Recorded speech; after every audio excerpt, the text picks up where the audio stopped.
I tell you what, I defended Chris Demm to the hilt yesterday on something that my wife said, and we were just sitting here chatting about it. Chris Demm, here's what my wife said. This is about 3 o'clock in the afternoon. We're sitting there. We just watched White Lotus. Oh, golly. That show is so awesome. I'm an episode behind still. I tell you what, that show just is so awesome. They say it's the sexiest show on TV. It's the sexiest show on TV. Yeah, I'm aroused. Yeah, mm-hmm. It's the sexiest show on television. She's just paging through her Kindle.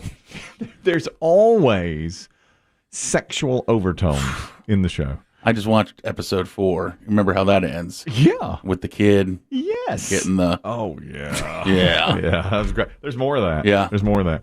Kid from Stanford, and let me just say, he's with a prostitute. Well, okay. With a heart of gold? With a heart of gold. A nice little Italian prostitute. They're in Italy. She's just trying to get ahead. I don't watch the program, but each time you've brought up the White Lotus this season, yes, you've mentioned prostitutes. Yes. Well, they are a big theme. They are. Are they everywhere in Italy, or are they just at this resort? Just are these the same two hookers? Just same two. Mm-hmm. They've infiltrated the resort. Does everyone know they're prostitutes? Well, okay. Let me ask you this. This is a great question my wife and I had, and then we're going to get to what my wife said about you. So she said something about Chris Demm, and I defended him to the hilt. But first of all, we're sitting there watching White Lotus. And the hookers are here again. What do they call them in Italian? Is there any Italian being spoken? Quite a bit of Italian. You know the show is good if I'll sit through a bunch of subtitles because it's lots about of subtitles, 25% subtitles, and I'm drawn to it. Mm-hmm. If this radio program I would just like for us in the new year to develop more sexual overtones. Do you know what I'm saying? Because there's always a sexual. I don't know about that. There's always a sexual tension in the air, no matter what's going on. This group on White Lotus could be at brunch, and there's always like the feeling of heavy sex in the air. Mm-hmm. You know, you're like, who's hooking up with who? Exactly. And you just look around. The prostitutes have slept with like 3 different people, and none of them want the others to know that they've been going from room to room. Okay, that's what prostitutes do. It can be a hell of a finale. There is, a young man is on the show. He goes to school at Stanford. He's there on a trip of a lifetime with his grandfather and his father. F. Murray Abraham is the grandfather. Okay. He's great. He is great. The father is the guy who played Christopher on The Sopranos. Also great. Also great. He's, where you'd know him. He's Spider in Goodfellas who gets shot. I know the face. I know the face. Okay, he's in it. The son is an unknown actor, but he's really good. And he goes to Stanford. So one night, he's been chasing after this girl for 4 or 5 episodes. The whole season. But he's a really nice guy, and he's trying to be real nice. He won't make a move. Right. On the prostitute? No. Another guest. No, regular girl. And you think... Regular. Well, not prostitute. She wouldn't do the things the prostitute does, I don't think. I agree. Well, she goes after the bad boy. Then suddenly she's interested in a guy that's, clearly like the bad boy who will put the moves on her. And this really nice guy from Stanford, he sees it's going that direction. So the prostitute sort of sidles up to him at the bar, and they start talking. Well, they wind up back in his room, and that's how Biggie left it this time. Well, let me tell you the opening. I'll just a quick spoiler here. The opening scene of the new episode, they're going at it again, and he's just like, sex. The Stanford kid and the prostitute. Okay. Well, she gets up, he kisses her, and he says, I want to see you later today, at brunch or whatever. And she goes, oh, wonderful. It's $2,000 for the night. Mm-hmm. And he goes, what? And she says, it's $2,000 for the night. And he said, for pay? He had no idea she was a prostitute. Mm. And I paused it, and I turned to my wife, and I said, how would he know she's a prostitute? I'm on his side. Me too. I said, how would you know? She's a really cute girl. That's all she is. She's a beautiful young woman, and she's staying at this gorgeous resort. There's a reason why she's there, but she's at this gorgeous, great resort, and she just kind of sat next to him at the pool, and they hit it off, and she winds up going back to his room, and they have great sex. Well, and she even says, we can't let her win when they're in the bar, so because the other girl that he likes starts making out with the bad boy. Yeah. And she's the one that's like, we can't let her win. And you just but never once does she reveal in any sort of way. She needs to say to him, this is going to cost you $2,000. She up front. You got to be up front. My wife says to me, well, you're too dense. You'd never know. Of course you don't know. And I said, well, how is he so? She said, my wife said, she gives off the air of prostitution. No. And I don't think she does. No, I don't think so either. She's so clean cut. Well, that's part of that is because you, as viewers, know. Right. You know the character's story. That's right. We know. But she is not. She doesn't. She doesn't look like Julia Roberts at the beginning of Pretty Woman. She's no, very refined. Well, and I'll tell you this: she's around the resort a lot because it's a little bit of spoiler. Yeah, but she's around the resort a lot because one of the guests have given her and her other sort of prostitute friend a key. But the other sort of prostitute friend never really does anything. No. Does a sort of prostitute get paid? She's sort of a prostitute. She never does it. And she never does anything, but she gets money. She gets money. That's it. But, they're allowed to be there. Here's why. Okay. The young kid from Stanford, his father, the son of F. Murray Abraham, they came in, he has sex with her, and the manager of the hotel the next morning says, they've got to go. They're prostitutes. And he goes, no, I'm going to pay for them to be my guests, and so they can come and go to my room. And that's caused all sorts of problems. He's like, add my name to, right. Add their names to my room. Okay. All right. So anyway, thank you for backing me up. My wife says I'm so dense that I wouldn't know a hooker now if she came up and started. It's like that guy. Remember when that homeless guy approached me in Atlanta? Did I tell you this? I'm in Atlanta covering the Super Bowl 20 years ago. That was you covering the Super Bowl? Has America thanked you properly for that? Listen, I'm in Atlanta. I bet doesn't get a lot of coverage otherwise. I'm in Atlanta covering the Super Bowl, okay? I'm on the streets doing little radio bits in the morning before 2 or 3 days before the Super Bowl. Guy comes up to me and starts talking. And he's like, hey, blah, blah, blah. Who do you think's going to win the game? I said, oh, probably the Cowboys. This Cowboys-Bills. We're chatting it up. And I said, all right, it's great to talk to you. I'm going to go to McDonald's to get breakfast for me and my co-host, my street compadre. So I go into McDonald's, and the guy follows me right into line. And, we're still chatting. I say, you're still here. This and that. And I buy my breakfast. He goes, hey, man, buy me breakfast. And I was like, oh, well, yeah, I guess. And he proceeds to order half the menu. He says hotcakes and sausage and chicken nuggets and all. The bill was like $15 or $16 just for him. And I went back to my friend, my radio co-host, and I said, that guy just had me buy him breakfast. He goes, it's because he's homeless. You didn't know? And I said, no. How would I know that? He goes, look at him. He's obviously a homeless guy. I never You didn't see the signs? No. He did have everything he owned on his backpack. See that? Yeah. He did. And it was 7:30 in the morning, and he clearly had no place to go. Yeah. And he was in tattered clothing. And I said, how would I know that? And the guy goes, pick up on the clues, man. You've got to see what's going on. I feel like I would have known that was a homeless guy. No. But this prostitute. No. Because she's been around so much. He sees her all the time. Yes. She's been around the resort. She in no way, shape, or form ever gives off any clue.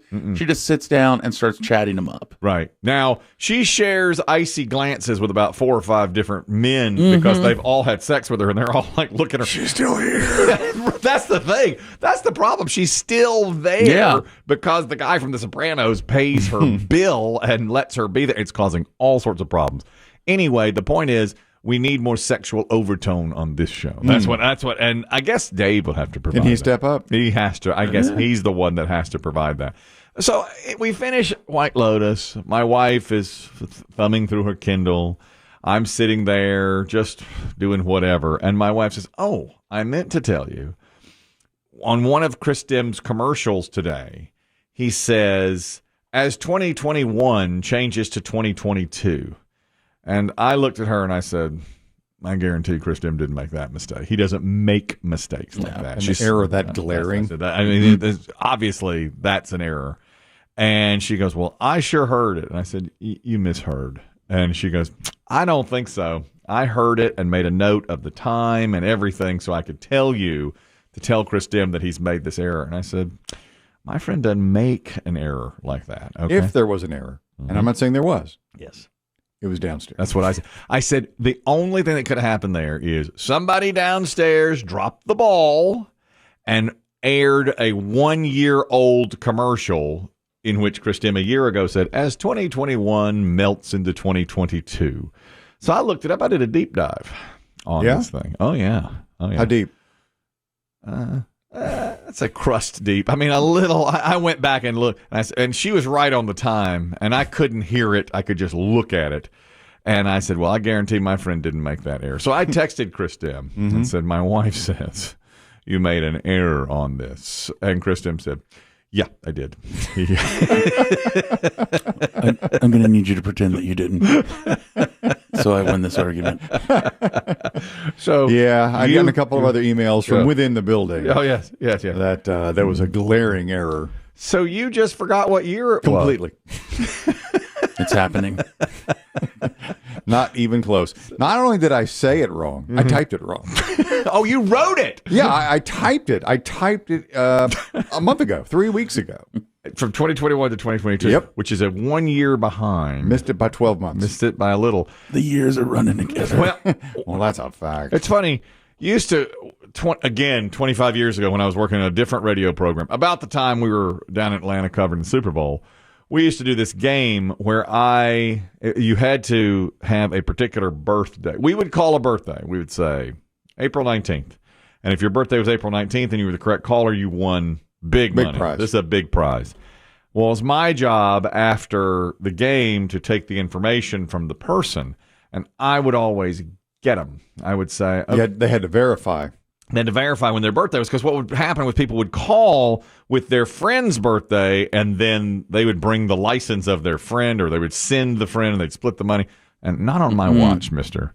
Not on my watch. Well, the bosses here were like, who cares? As long as we get great winners, who do we care? Why do we care who we give it to? I said, no, sir. No. I No one won't. perpetrates fraud on our program. I was enraged that people would even try. So I would say, okay, when's your birthday? And they'd say April 19th. And I'd say, what year? And they'd say, prove it. It gets better, Biggie. They'd say 1962. And I'd say, oh, okay, so how old are you? And they'd go, and when they started mumbling like they didn't know how old they were, I'd say, you're lying to me. You're lying. Because, see. How do you not know how old you are? Right. But now, and I told my co-host and the boss, I'd say, they have to take 2 or 3 seconds to think how old they are.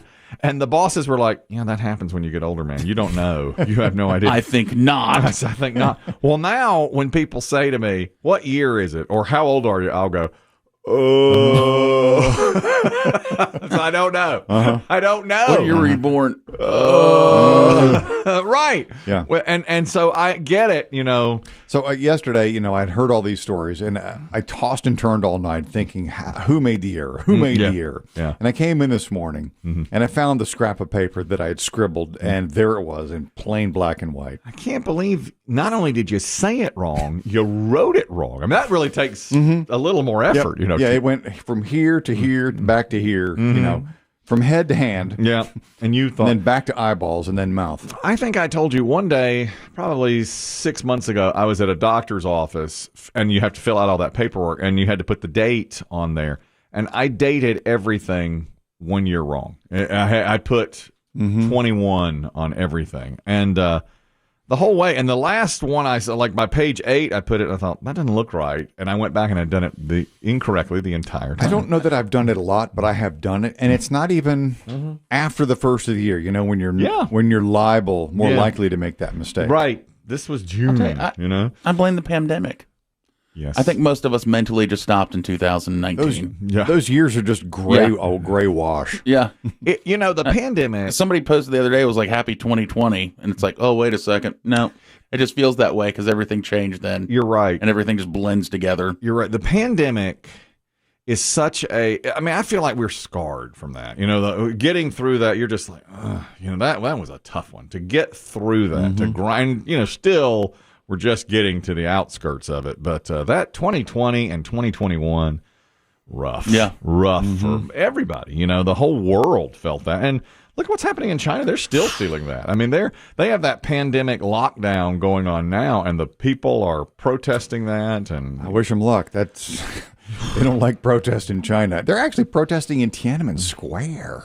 Well, we know what happened. High risk. Yes, very high risk. I feel for the people, though, because they've been now shut in for such a long time. I'm on the protester side. I think they should let them go. I think a lot of people are. It started because I guess there was a fire in a building that killed 10 people. And a lot of people that are blaming the Chinese government, saying, you have us all packed in. This is what happens. Because right now they're all locked. They're truly locked down, like can't leave your home lockdown. Like, remember in the beginning we talked about how China had robots going around. Yeah. Yelling at people, get back in your home. Get off the streets. Yeah, and it's back that same way. But, they don't, only like 20% of the country there over the age of like 80 is vaccinated. Like, they don't have the vaccines. Oh, really? They only want their vaccines. They don't trust the West vaccines. And they don't have enough? They haven't. Yeah, so a lot of people, so they're saying, well, we'll give you the vaccine. And they're like, we don't want your vaccine. Oh, they won't even take ours. No kidding. Well, maybe that's the reason they're doing that. But I do feel for those people because, it's a long time to be shut. We were shut in for just months, and it felt terrible. It felt long. We're scarred from it. That's why Chris Demm's messing up his dates. That's one of the reasons Chris Demm's Let me tell you what I messed up yesterday. I had 6 great tips for Cyber Monday shopping. Ooh. Didn't do it. Now they're worthless. Didn't do it. Just shop early. You didn't print it. Oh, Jesus. You didn't bring them in here. You're not going to do it today, are you? How can I? The first one is shop early. I'd say save it and do it next year, but you'd forget. Of course I would, and it'll all change. Shop early. The dirty little secret is a lot of times they extend these things. Yeah. Oh, you think it could be like Cyber? Well, a lot of times they'll say Cyber Week. That's not uncommon. Cyber Monday sales go all week and that. Yeah. Like Black Friday is now almost half a month. Black Friday now to me is not just a day. It's they just say Black Friday. They do. Time. Yeah. And what's interesting? We were traveling to see family in Virginia, and we went. My wife had to get some makeup, and she had to go to a department store. So we went to a mall, big mall in Richmond, Virginia. There was nobody there. Really? Nobody there. This is Saturday. Yeah. The day after Black Friday. There's a lot of college football. There were a few women out shopping. But Ohio State and Michigan was happening. Yeah, but still. Years ago. I could not believe how empty. That's something. Except for a few stores. Like Apple was packed. The Lululemon store was packed. A few places were really busy. Well, first time I really experienced Black Friday, I was a teenager, and we were just in the mall hanging out. And on Black Friday, you go, and it was, you couldn't even move. I like the people watching aspect of it back in the old days. I never minded Black Friday. I thought that was kind of cool to go out and get it done. Yeah. We say the old days, but, I look at my Facebook memory stuff, and it has me 10 years ago gearing up for Black Friday. Not long ago. I remember that. Going out for that. Yeah, because, and I used to love it. Then, the pandemic killed that. Oh, you think the pandemic killed that? Yeah, I think everyone is You were used dead to getting. inside before then, Biggie. Well, you were dead. But I'm saying for other people, I think all the jokes I saw on Friday were like, hey, if you're still out shopping, you're not paying attention. I'm shopping for my underwear. Well, sitting in my underwear. And, the pandemic, we started getting everything delivered, Yeah. Look at the trucks on your street right now. Everything. And let me say this, Black Friday's not down. Like they said, $9 billion was spent on Friday. But a lot of it from home. Yeah, a lot of it's from home now. Because you get Black Friday sales It was going to be a bigger, they expected $11 billion yesterday on Cyber Monday. So they're like, the money's not gone. People just aren't going out. Shop early. Let me give you do you know I have a terrific factoid on Black Friday? The common misconception is that Black Friday is the day stores all go from in the red, losses for the year, to in the black. That's not the case. That's not true. The term started in Philadelphia in the 1960s when police started referring to it as Black Friday because they had to put everybody on the force because so many people were out on the streets. Everybody had to be out, and they started calling it Black Friday because it was like a swath of people coming in, and it started spreading, and stores started using it as a catchphrase, by the 70s and 80s, and it really took off then, Black Friday. Now, today is Giving Tuesday. Any tips? Start early. You're not just repackaging the Cyber Monday tips, are you? Set a firm budget. It's terrible to have Giving Tuesday after Black Friday and Cyber Monday when everyone has spent all their money. Know your size. Be careful about scams. These are all they're interchangeable. Yeah, these tips work no matter what. That's right. A lot of people apparently Google what is Giving Tuesday? How do I give? And stuff like that. Facebook started this several years ago, 10 years ago, and they matched the first $7 million being given. Oh. I bet that's been done. I didn't know that. It's probably already been done. I bet, people set up places to give online on Giving Tuesday. I don't know Giving Tuesday. No, you wouldn't. You could take off the word Tuesday. Yeah. And that would apply to you almost 365 days a year. They say today's Ever since you bought that homeless dude breakfast in Atlanta in 1996, that was the end of it. I did my That part. was the end of your charity. I felt like Except for a pine straw salesman. Please. Did I tell you? I had a guy the other day say to me, did I tell you this? He said, can I ask you a question? And I said, does it have to do with pine straw? And he goes, it does. And I said, then no. I've heard them all. No, you cannot ask me a question about pine straw. Today is a very high chance there will be one of those pay it forward lines at the drive-thrus today because it is Giving Tuesday, and people are encouraged to do that today. So if you're in a drive-thru line today, it's possible yours will be paid for, and then you pay for the person behind you. Now, we've discussed these many times, and there's a comedian today, Chad Thornsberry, who said and this is like something, I think Biggie has had this situation, and Dave, you go through the line, you're not getting very much, yours is paid for, you look behind you, and you've got a big minivan full of kids or whatever. Same thing happened to this gentleman. I was coming in off the road the other day, and I stopped and I got a soda at McDonald's, $1.08. Pull up to the window, and the girl said, did you have the soda? Yes, I did. And she said, well, the guy in front of you paid for you. Now, I know how this is supposed to work. I'm supposed to pay for the people behind me. They pay for the people behind them, and somehow that makes us a better world somehow. Except I look in the rearview mirror, and I've got an SUV behind me with about 8 kids. And I'm not paying $85 for a soda.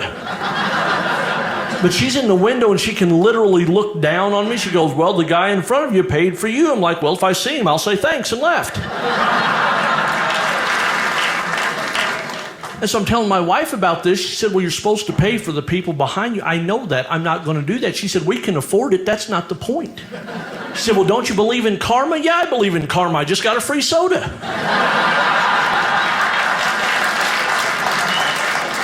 That's karma telling me I'm not that bad of a guy. That's what that is. It's possible you'll get one of those today. It's very possible you could be in a line where it's a pay it forward. How many lines will you be in today? I'll be in a few lines today. I feel like I'll be in a few Hopefully lines. not many. I think I'll be in a drive-through line today. I've got a lunch appointment. Do you have the guts to start one? To start a pay it forward train? I don't know. I never have. How much is the guys behind me? $28. That's neat. Have a nice day.